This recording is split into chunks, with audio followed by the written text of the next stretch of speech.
오늘 함께 읽은 본문 말씀을 중심으로 빚진 자란 제목으로 말씀을 드리려고 합니다. 성도 여러분, 여러분은 빚진 자가 되어보신 적이 있으신지요? 빚쟁이에게 쫓겨 고통당해 보신 적이 있으신지요? 저는 빚진 자입니다. 물론 사람에게는 가급적 돈을 빌리지 않고 또 빚을 지려고 하지 않습니다. 그러나 집을 사느라고 은행에 빚지고 있습니다. 자동차를 사느라고 은행에 대출하여 빚을 지고 있습니다. 신용카드를 쓰고 그 빌려 쓴 것을 갚아야 하는 빚진 자입니다. 근데 사람이 빚을 지는 데는 두 가지 경로가 있습니다. 어떤 사람에게 돈을 빌리는 것입니다. 내가 만약 우리 목사님에게 1,000불을 빌렸다면 그것을 갚을 때까지 나는 그 목사님에게 빚을 지고 있는 것입니다. 이 경우 내가 돈을 빌림으로 빚을 진 것입니다. 두 번째로 제3자로부터 어떤 사람에게 전해주라고 돈을 받게 되는 경우입니다. 얼마 전 제가 멕시코에 가서 현지인 교역자들을 교육하는 일을 하게 되었습니다. 거기에 비용이 들어 한국에 있는 우리 김해제일교회 선교부에서 선교비로 4,000불을 저에게 보내주셨습니다. 그 받은 돈을 멕시코에 있는 선교사님에게 전달해 줄 때까지 내가 돈을 가지고 있지만 그때는 빚진 것입니다. 이 경우 내가 선교사님에게 빚지도록 한 사람은 교회 선교부인 것입니다. 어떤 경우든 빚은 갚지 않으면 안 되는 것입니다. 빚을 지으면 매인자가 됩니다. 빚을 다 갚기까지는 결코 자유할 수 없습니다. 그런데 빚을 갚았다고 자랑할 것이 못 됩니다. 당연히 갚을 것을 갚았기 때문이며 해야 할 것을 한 것이기 때문입니다. 본문에서 사도 바울은 그가 이방인에게 빚진 자라고 말하고 있습니다. 14절입니다. 헬라인이나 야만이나 지혜 있는 자나 어리석은 자에게 다 내가 빚진 자라. 이 말씀은 일반적으로 사도 바울이 복음을 전해야 한다는 강한 의무감을 나타내는 것으로 해석해 왔습니다. 근데 본문이 말하는 빚진 자는 단순히 의무 이상입니다. 실제로 갚아야 할 빚이 있다는 것입니다. 본문의 빚진 자를 뜻하는 헬라어 오페레이테스는 상거래에서 사용하는 채무자라는 의미입니다. 이는 다른 사람에게서 빌린 돈이나 물건을 갚아야 한 경우에 사용되었던 단어입니다. 또 계약으로 인하여 지불해야만 하는 돈과 부채를 뜻하는 말로 사용되었습니다. 그렇다면 사도 바울은 실제로 자신이 갚아야 할 빚이 있다는 말입니다. 그러면 사도 바울은 누구에게 어떤 빚을 어떤 경로로 지게 된 것입니까? 본문에서 중요한 것은 사도 바울이 이방인에게 빚진 자라고 말하고 있다는 것입니다. 14절 헬라인이나 야만인, 지혜 있는 자나 어리석은 자는 당시 이방 세계를 포괄하여 가르치는 말입니다. 여기 헬라인은 인종을 가리키는 말이 아닙니다. 헬라인은 당시 헬라어를 말할 줄 아는 지식층을 가르치는 말로 뒤에 나오는 지혜 있는 자를 지칭했습니다. 헬라어는 알렉산더 대왕이 온 세계에 전파하려고 했던 언어로 가장 아름답고 정확한 뜻을 가지고 있는 언어라고 알려져 있습니다. 구약은 히브리어로 기록되어 있지만 신약 성경은 바로 이 헬라어로 기록되어진 것입니다. 그에 비해서 헬라어를 할 줄 모르는 이들은 야만, 어리석은 자라 불렀던 것입니다. 그러기에 본문에서 사도 바울이 헬라인이나 야만이나 지혜 있는 자나 어리석은 자에게 다 내가 빚진 자라고 할 때 이는 그가 이방인에게 빚진 자라는 말입니다. 그런데 우리는 바울 사도가 이방인에게 빚진 자라고 말하는 것이 이해하기 어렵습니다. 이방인들이 사도 바울에게 해준 것이 무엇입니까? 왜냐하면 바울은 유대인으로서 바리새인으로서 가말리엘의 문화생으로 공부했기에 바울이 유대인에게 빚진 자라고 하면 이해할 수가 있습니다. 그런데 이방인들이 그에게 해준 것은 아무것도 없기 때문에 그렇습니다. 사도 바울은 자신이 동족 이스라엘의 구원을 간절히 소망했습니다. 로마서 9장 2절로 3절에 보면 바울이 이렇게 고백합니다. 내게 큰 근심이 있는 것과 마음에 그치지 않는 고통이 있는 것을 내 양심이 성령 안에서 나와 더불어 증언하노니 나의 형제 곧 고륙의 친척을 위하여 내 자신이 저주를 받아 그리스도에게서 끊어질지라도 원하는 바라.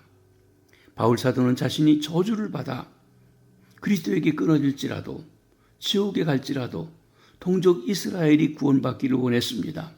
얼마나 간절한 민족을 향한 마음입니까? 그런데 바울은 그가 이스라엘에 대해서는 빚진 자라는 표현을 하고 있지가 않다는 것입니다. 그렇다면 바울은 왜 어떤 점에서 이방인에게 빚진 자라고 하고 있습니까? 그 의미가 무엇이며 그 말씀이 저와 여러분 우리에게 주시는 메시지는 무엇입니까? 이를 이해하기 위해서 우리는 사도 바울이 그의 소명을 어떻게 이해했는지 찾아보아야 하겠습니다. 바울은 부르심 받았다, 콜링이라고 한 말과 은혜, 그레이스라고 한 단어를 사용해서 구원과 소명을 설명합니다. 그런데 이 두 단어, 부름받았다, 은혜를 일반인에게 사용할 때는 항상 구원회로의 부름, 구원회로의 은혜로 사용합니다. 그러나 이 두 단어를 바울 자기 자신에 대해서 사용할 때는 항상 사도회로의 부름, 사도회로의 은혜로 말하고 있다는 것입니다. 로마서 1장 5절에 그로 말미암아 우리가 은혜와 사도의 직분을 받아라고 하는 말씀이 있는데 은혜, 곧 여기 카이 그리고라고 하는 말은 즉이라고 하는 뜻을 가지고 있습니다. 은혜 곧 사도의 직분을 받았다는 것입니다.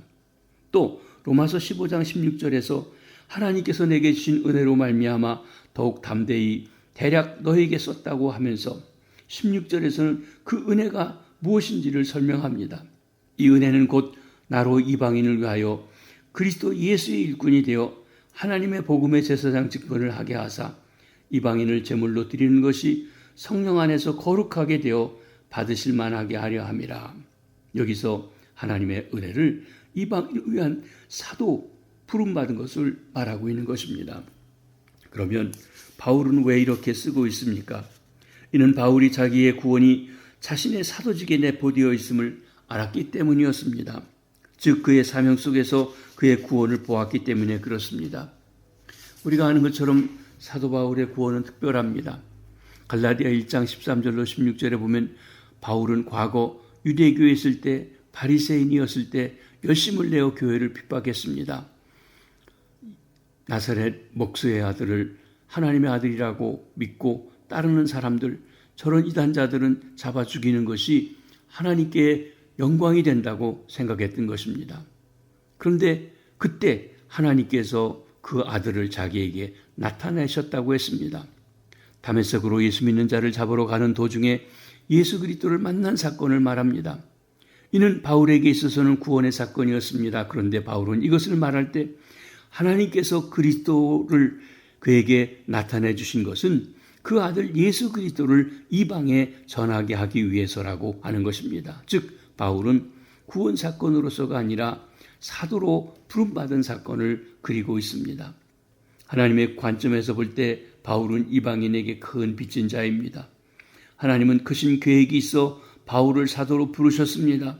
하나님의 크신 계획은 이방인의 구원이었습니다. 그리고 바로 그 이방인의 구원이라는 목적의 도구로 쓰시기 위해 하나님은 은혜로 바울을 구원하신 것입니다. 하나님이 은혜를 복음을 바울에게 주어서 구원하신 것은 그 복음을 이방인에게 전하여 주게 하기 위함입니다. 이방인이 아니었다면 바울은 구원받지 못했을 것입니다. 이런 점에서 바울은 이방인에게 큰 빚진 자입니다. 그러기에 이를 깨달은 바울은 그가 이방인의 사도라는 사실을 결코 특권이 아니라 오히려 빚진 자라고 하는 것으로 고백하고 있는 것입니다. 하나님께서 맡겨주신 은혜를, 하나님께서 맡겨주신 구원을, 하나님께서 맡겨주신 복음을 이방인에게 꼭 전하지 않을 수 없는 빚진 자라는 것입니다. 오늘날 우리도 바울 사도의 관점에서 하나님의 은혜를, 하나님의 축복을 이해해야 합니다. 오늘날 우리는 어떠합니까? 우리는 하나님의 어떤 계획에 의해 구원받았습니까? 하나님께서 어느 곳에 쓰시기 위해 날 부르셨습니까? 우리는 그동안 내가 구원받았다는 것에만 지나치게 강제하지는 않았는지요? 사실 구원받는 것은 중요합니다. 우리가 오래 교회 다니면서 구원받지 못했다는 것은 아주 불행한 일입니다. 그러나 우리는 단순히 나는 구원받았다, 천국 갈 수 있다, 그래서 좋다, 아멘 할렐루야다 하는 데서 그친다면 아니 된다고 하는 것입니다. 이는 나 중심으로 생각하는 것입니다. 이 논리는 하나님은 나를 구원하기 위해 존재하는 분이라고 생각하는 것이요, 하나님은 나를 축복하기 위해 존재하신다고 생각하는 것입니다. 이는 창조하죠 하나님과 그의 피조물인 인생들과의 바른 관계가 결코 아닙니다. 오히려 하나님 중심으로 미래지향적으로 생각해 보아야 합니다. 우리는 하나님께서 나를 불러 구원시키신 것은 무엇을 위해서인지 질문해야 합니다. 역사의 주인이시고 우주를 운행하시는 하나님은 무엇에 쓰기 위해 날 구원하셨는지 질문해야 합니다. 그런데 이러한 생각은 사도 바울만 아니라 성경의 중심 사상이기도 합니다. 믿음의 조상 아브라함을 봅니다. 하나님은 아브라함을 불러 본토 친척 아버지의 집을 떠나게 하십니다. 축복해 주셨습니다. 우리가 잘 아는 창세기 12장 3절 말씀입니다. 내가 너로 큰 민족을 이루고 네게 복을 주어 내 이름을 창대하게 하리니 너는 복이 될지라. 하나님께서 아브라함에게 복을 주셨습니다. 이는 땅의 모든 민족이 아브라함을 인하여 복을 받게 하려 한 것입니다. 아브라함은 하나님이 주신 복을 나누어 주는 복덩이, 복의 근원, 복의 통로가 되도록 부름받은 것입니다. 그것은 곧 하나님께 받은 복을 나누어 줘야 하는 빚진 자가 되었다는 말인 것입니다. 애굽의 총리가 되었던 요셉도 그렇습니다. 요셉은 형제들에게 시기와 미움을 받고 노예로 팔렸습니다. 그리하여 애굽에 끌려가 보디발의 집에서 총살이를 해야 했습니다. 그 보디발의 부인이 오히려 유혹하자 요셉은 뿌리쳤습니다. 그런데 오히려 억울한 누명을 뒤집어쓰고 한간 미수범이라는 죄로 옥살이를 해야 했습니다. 그러는 중에도 하나님이 함께 하셔서 형통하셨다고 했습니다. 이는 그 억울한 모든 것을 하나님이 아신다고 하나님께 맡기고 하나님 앞에 살았다고 일했다고 하는 뜻인 것입니다. 그러던 중 애굽 왕 바로의 꿈을 해석해주고 그 꿈에 나타난 사건을 맡아 시행하는 총리가 되었습니다. 그 일은 앞으로 다가올 7년 풍년 동안 곡식을 사들여 저장하였다가 7년의 흉년이 오면 풀어서 백성을 살리는 것입니다. 그 7년의 흉년 와중에 가나안에 있던 형제들이 애굽에 와 곡식이 있다는 소식을 듣고 찾아와서 곡식을 사갔습니다. 그러다가 그 곡식을 관장하는 총리가 바로 자기들이 노예로 팔아버린 동생 요셉이라는 것을 알았던 것입니다. 형제들은 이제 죽었다 싶어 생명을 구원합니다. 바로 그때 요셉은 어떠했습니까? 요셉은 하나님의 계획 속에서 자신의 사명을 보며 이렇게 말하고 있는 것입니다. 당신들이 나를 이곳에 팔았다 해서 근심하지 마소서, 한탄하지 마소서. 하나님이 생명을 구원하려고 나를 당신들보다 먼저 보내셨나이다. 하나님이 큰 구원으로 당신들의 생명을 보존하고 당신들의 후손을 세상에 두시려고 나를 당신들보다 먼저 보내셨나니 그런즉 나를 이리로 보내신 이는 당신들이 아니요 하나님이시니라. 요셉은 하나님의 계획 속에서 그의 고난, 그의 출사를 보았기 때문에 형들을 원망하지 않았습니다. 자기 주의를 뽐내지도 않았습니다. 복수의 기회로는 더더욱 삼지도 않았던 것입니다. 오히려 빚진 자로 여겼습니다. 형님들 덕분에 내가 총리가 되었다고 말하고 있는 것입니다. 하나님께서 형제들의 생명과 가족들의 생명을 구원하라고 먼저 보내사 애굽의 총리라는 축복의 자리를 주셨다고 말하고 있는 것입니다. 그러기에 요셉은 오히려 형제들에게 빚진 자라는 것입니다. 에스더의 경우도 그렇습니다. 에스더는 바벨론을 무찌르고 세계를 점령하여 다스리던 아헤수에로 왕의 왕후가 되었습니다. 그런데 에스더를 사랑으로 키워주고 돌봐주던 모르드게가 아각 사람 하만에게 미움을 받게 되었습니다. 그리하여 하만은 모르드게만 아니라 모르드게의 민족인 유대인들도 다 죽이려고 모함하게 되었습니다. 날짜가 정해지고 자금도 준비되었습니다. 왕은 이 사실도 모른 채 어인을 찍어 이를 허락해 주었던 것입니다. 이제 모든 유대인들이 그 정해진 날에 학살당하고 약탈당하게 되었습니다. 이를 막을 수 있는 것은 왕에게 사실을 알려 바로잡는 것입니다. 일을 할 수 있는 것은 왕후 에스더뿐입니다. 그런데 당시에는 왕후라 할지라도 왕이 부르지 않는데 왕 앞에 나갔다가 죽임을 당하게 됩니다. 앞에 와스디 왕후가 파위된 사실도 있었습니다. 오직 왕이 호를 내릴 때에만 살 수가 있었던 것입니다. 그러기에 왕후 에스더도 왕 앞에 나가는 것을 주저하지 않을 수가 없었던 것입니다. 그때 모르드게가 하나님의 관점에서 이 사건을 보며 이렇게 말합니다.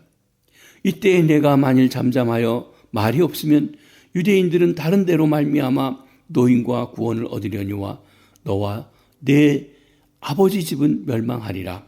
내가 왕후의 자리를 얻은 것이 이때를 위함이 아닌지 누가 알겠느냐.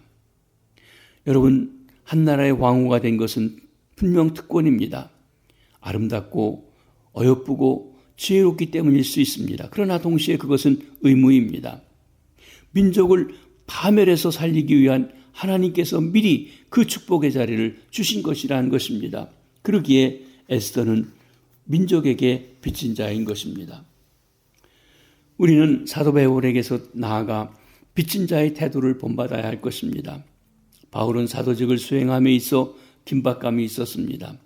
고린도전서 9장 16절입니다. 내가 복음을 전할지라도 자랑할 것이 없으면 내가 부득불할 일임이라.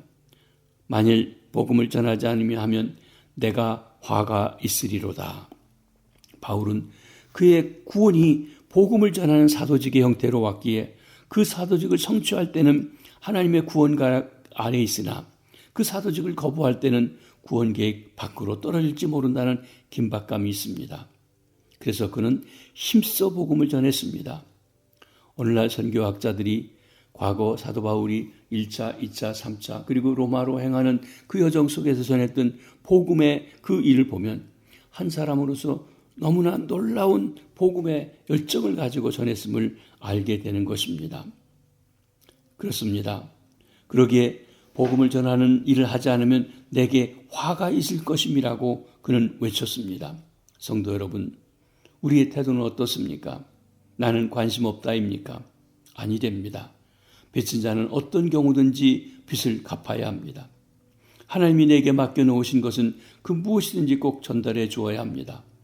선교비로 전달하라고 했는데 전달하지 않고 내가 띵거 먹었다면 어찌 되겠습니까?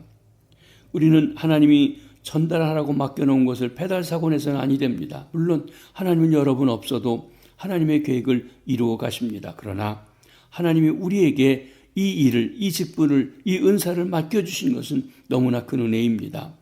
혹 우리 중에 나 아니면 못한다고 뽐내고 거드럭거리고 하시는 분은 아니 계신지요? 빚진 자는 빚을 갚았다고 자랑할 것도 못 됩니다. 하나님은 여러분이 아니어도 그 계획을 이루어 가십니다. 그러나 그 일을 내게 맡겨주신 주님께 감사하며 빚진 자의 자세로 충성하시기를 바랍니다. 우리가 받은 은혜, 복음, 직분 돌아보며 주님께 감사하며 무엇을 위해서 나에게 이 직분을 주었는지 빚진 자의 자세로 충성하셔서 하나님 앞에 아름다운 상급받는 귀한 주님의 백성들 되시길 바랍니다. 기도하겠습니다. 하나님 아버지, 저희들에게 복음을 주셔서 어둠 속에 빛을 보게 하시고 혼돈 속에 진리 가운데 나오게 해주시니 감사합니다. 우리에게 주신 이 복음, 누군가를 통해서 나에게 전달해 주셨는데 나도 전달해 줄 수 있게 하시고 하나님이 온 우주 만물의 통치자임을 만방에 드러나는 삶을 살아가며 영광 돌리게 하여 주시옵소서. 내게 주신 은혜, 내게 주신 직분, 내게 주신 은사, 축복 함께 나누는 복의 통로들, 빚진 자들 되게 해 주시옵소서. 이곳에 시온 성결교회를 세워주셔서 복음의 빛을 비치라고 하셨습니다. 복음의 빛을 비추는 빛의 사자들 되도록 축복하여 주시옵소서. 오늘부터 어제부터 전국 장로회 아버지 하나님이 모여서 함께 성결교회 미래를 함께 기도하고 있는데 그 모임의 자리에 은혜를 주시고 축복해 주시옵소서.